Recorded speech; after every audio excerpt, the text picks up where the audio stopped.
Chhatrapati Shahu football स्टेडियमच्या हिरवळीवर साखळी फुटबॉल सामने सुरू आहेत. आज सायंकाळच्या सत्रात पीटीएम अ विरुद्ध बालगोपाल तालीम मंडळ यांच्यात सामना खेळला झाला. पूर्वार्धात प्रथमपासूनच पीटीएम अनं आक्रमक खेळ केला. सामन्याच्या 34व्या मिनिटाला पीटीएमच्या प्रथमेश हेरेकरनं पहिला गोल करून संघाला 1-0 अशी आघाडी मिळवून दिली. पूर्वार्धात बालगोपालला पीटीएमशी बरोबरी साधता आली नाही. मध्यंतरापर्यंत हा सामना 1-0 असा राहिला. उत्तरार्धात पीटीएमच्या खेळाडूंच्या आक्रमकतेपुढे बालगोपाल संघाचा निभाव लागू शकला नाही. सामन्याच्या 43व्या मिनिटाला ओंकार मोरेनं दुसरा गोल केला.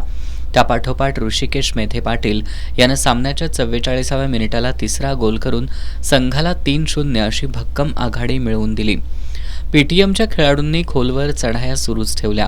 56व्या मिनिटाला अन्शिद अलीनं चौथा गोल केला.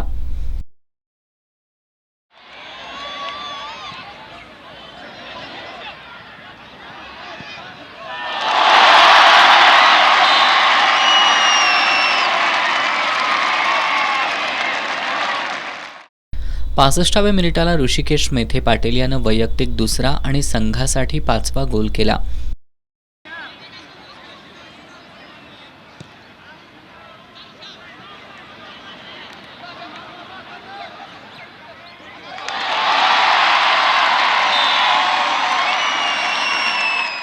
बालगोपालच्या महम्मद फराज, सागर पवार, ऋतुराज पाटील, एल टिमॉन यांनी गोलसाठी केलेले शर्थीचे प्रयत्न वाया गेले.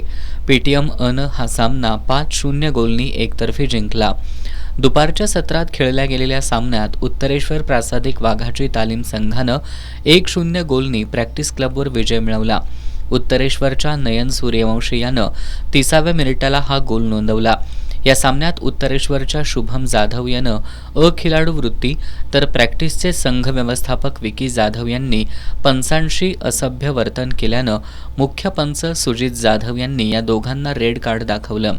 उद्या पीटीएम ब विरुद्ध बीजीएम स्पोर्ट्स यांच्यातील सामना 1:30 वाजता तर दिलबहार तालीम मंडळ अ विरुद्ध संयुक्त जुना बुधवार पेठ यांच्यातील सामना दुपारी 4 वाजता होणार आहे.